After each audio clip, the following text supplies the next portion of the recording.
നമസ്കാരം. നിശയിലേക്ക് ഏവർക്കും സ്വാഗതം. കേരളം ഇപ്പോൾ കൂടുതൽ പ്രക്ഷുബ്ധമായിക്കൊണ്ടിരിക്കുകയാണ്. ഒരു ദിവസം ചുരുങ്ങിയതൊരു 3 കൊലപാതകം നടക്കുന്നുണ്ട്, നമ്മുടെ ശ്രദ്ധയിൽപ്പെടുന്നുണ്ട്. അല്ലെങ്കിൽ കുഞ്ഞിനെ എറിഞ്ഞ് കൊല്ലുന്നുണ്ട്, ബലാത്സംഗങ്ങളുണ്ട്, കൂട്ടാത്മഹത്യകളുണ്ട്.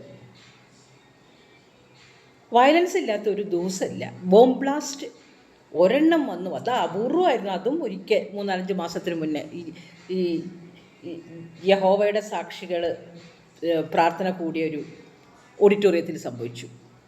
അത് ഈ ബോംബ് ബ്ലാസ്റ്റിൻ്റെ കുറവേ ഉണ്ടായിരുന്നുള്ളൂ. അതും ആയി, ഇനി തുടരേക്ക് ആവാം സാധ്യതയുണ്ട്. പക്ഷെ നമുക്ക് വാർത്ത കേൾക്കാനായിട്ട് ഇപ്പോൾ എനിക്കൊന്നും ഇഷ്ടമല്ല. ഞാൻ സ്കിപ്പ് ചെയ്യും.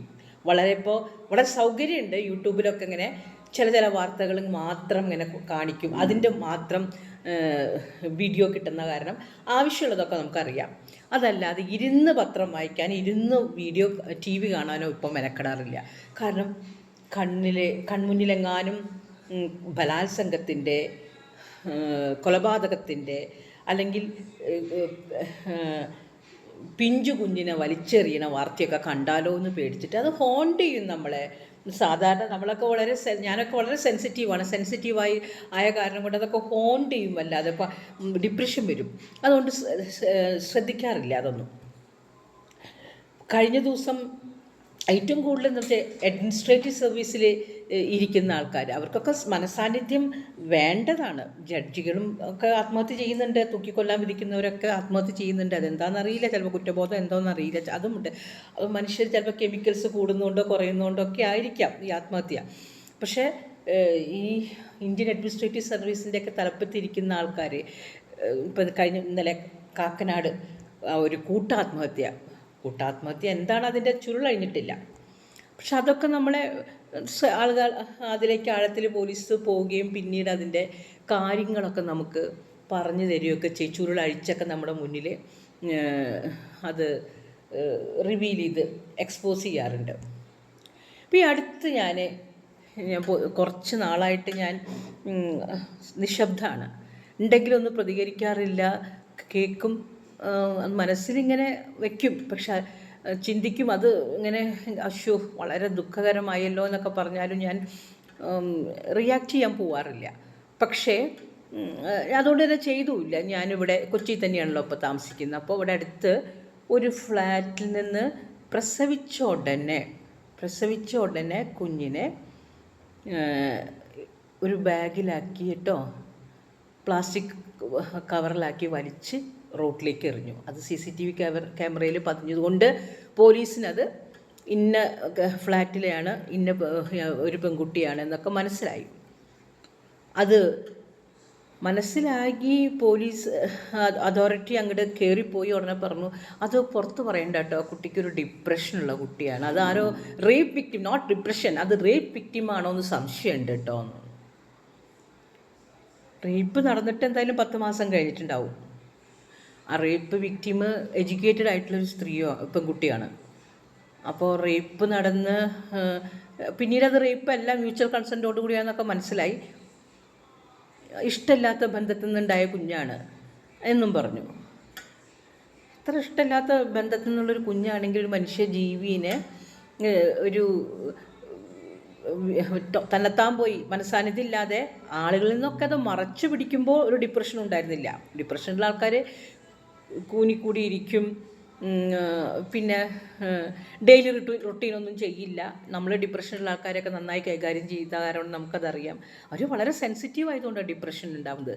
സെൻസിറ്റീവ് അല്ലാത്തൊരു ഡിപ്രസ്ഡ് ആവില്ലല്ലോ. അവർ ഭയങ്കരമായിട്ട് ഹാർഡാവും. അല്ലാത്തവർ ഇവർ ഡിപ്രസ്ഡ് ആവണം, സെൻസിറ്റീവ് ആവണം. സെൻസിറ്റിവിറ്റി ഉള്ള കുട്ടികൾ ഈ ഒരു കുഞ്ഞിനെ കൊല്ലാൻ ശ്രമിക്കുകയൊന്നുമില്ല. പിന്നെ ഡിപ്രഷൻ്റെ അങ്ങേയറ്റത്ത് എത്തുമ്പോൾ ചിലപ്പോൾ വല്ല മാനസിക രോഗത്തിൻ്റെ മൂർച്ചയിലൊക്കെ നമുക്ക് കുഞ്ഞിനെ കൊല്ലാം. പക്ഷേ ഈ കുട്ടി ഗർഭത്തിൻ്റെ ഒരു ലക്ഷണവും കാണിച്ചിട്ടില്ല, വീട്ടുകാർക്ക് അറിയില്ല. കാഷ്വലായിട്ട് പ്രസവിക്കാൻ പോയി. ബാത്റൂമിൽ പോയി സ്വന്തം പ്രസവം എടുത്തു. അതൊക്കെ ആലോചിച്ച് നോക്കണം കേട്ടോ. അതൊക്കെ അറിയാം, ഈ പ്രസവം എടുക്കാനൊക്കെ അറിയാം. അത് കഴിഞ്ഞ് ആ കുഞ്ഞിനെ കവറിലാക്കി കൊണ്ടുപോയി വലിച്ചെറിഞ്ഞ് കളയാൻ ഒക്കെ പറ്റി. അത് കഴിഞ്ഞ് വീട്ടുകാരോടൊക്കെ പറയാണ്ട് കൂനിക്കൂടി അവിടെ ഇരുന്നു, ഒരു കുഴപ്പമില്ലാതിരുന്നു. ഇതൊന്നും അച്ഛനും അമ്മയും അറിഞ്ഞതുമില്ല. അപ്പം നമ്മളെ അത്ഭുതപ്പെടുത്തിയത് വീടുകളിൽ എന്ത് നടക്കുന്നു എന്നുള്ളത് നമുക്ക്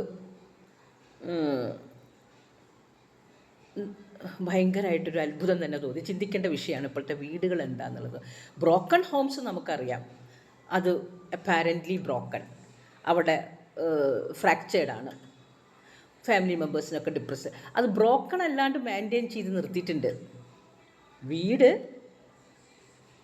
പ്രത്യക്ഷത്തിലുണ്ട്, പക്ഷേ വീട്ടിലുള്ള ആൾക്കാർ ആരും സംസാരിക്കുന്നില്ല.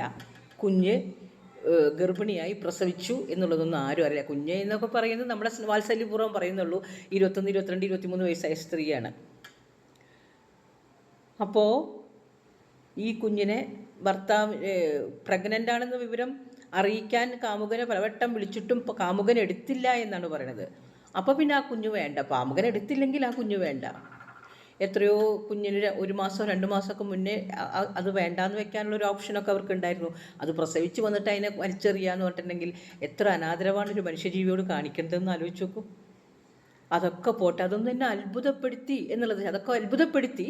പക്ഷേ എന്നെ അതിലേറെ ആശ്ചര്യം ഉണ്ടാക്കിയത് ഈ പോലീസ് അതോറിറ്റി വന്നിട്ട് പറഞ്ഞു അത് റേപ്പ് വിക്ടിം കാണുമ്പോൾ സംശയമുണ്ട്, അതുകൊണ്ട് പത്രക്കാരോടൊക്കെ പറഞ്ഞു നിങ്ങൾ അങ്ങോട്ട് വരണ്ട കേട്ടോ അപ്പോൾ എന്ന് പറഞ്ഞു, ശല്യം ചെയ്യണ്ട. പിന്നീട് റേപ്പ് വിക്ടിം അല്ല എന്ന് മനസ്സിലായി, മ്യൂച്വൽ കൺസെൻ്റ് കൊണ്ടാണെന്ന് മനസ്സിലായി. അതിനുശേഷം ഇത്രയും കാലമായിട്ടും ആ ക്രൈമിനെ കുറിച്ച് പിന്നെ നമ്മൾ കേട്ട്, അല്ലെങ്കിൽ പത്രക്കാർ മുഴുവൻ ഓരോന്നിൻ്റെ പിന്നാലെ പോകുന്ന കാണാം. പിന്നെ ആ ക്രൈമിനെ കുറിച്ച് നമ്മൾ കേട്ടതേ ഇല്ല. അതെനിക്ക് വലിയ അത്ഭുതമായി. ആ കുഞ്ഞിനെ കൊന്നത് കൊലയാളി അല്ലാന്നുണ്ടോ? ഒരു ജീവനെടുത്ത ആൾ കൊലയാളിയാണ്. പിന്നെ ഈ എന്ത് സംഭവിച്ചു, എന്ത് ശിക്ഷയാണ് ഇവർക്ക് കിട്ടിയതെന്ന് ഞാൻ അറിഞ്ഞതേയില്ല.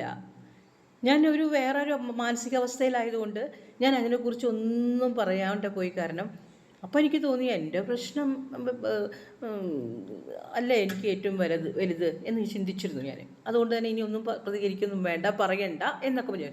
പക്ഷെ ഇപ്പോൾ ഈ അടുത്തിങ്ങനെ ക്രൈംസ് ഇങ്ങനെ വർദ്ധിച്ചു വരുമ്പോൾ ഞാൻ ഈ ഒരു സംഗതി എൻ്റെ മനസ്സിലിങ്ങനെ ഇടയ്ക്കിടയ്ക്ക് വരാൻ 30 വരാൻ തുടങ്ങി. എന്ത് സംഭവം, what might have happen to that young mother who kill the new born baby എന്ന് എൻ്റെ മനസ്സിൽ എപ്പോഴും ആ ചിന്ത വരാണ്. വേറെ എവിടെയും നമ്മൾ ആ വാർത്ത പിന്നീട് കണ്ടതേയില്ല. വാട്ട് മൈറ്റ് ഹാവ് ഹാപ്പൻഡ്, എങ്ങനെയാണ് ആ കേസ് ക്ലോസ് ചെയ്തിട്ടുണ്ടാവുക?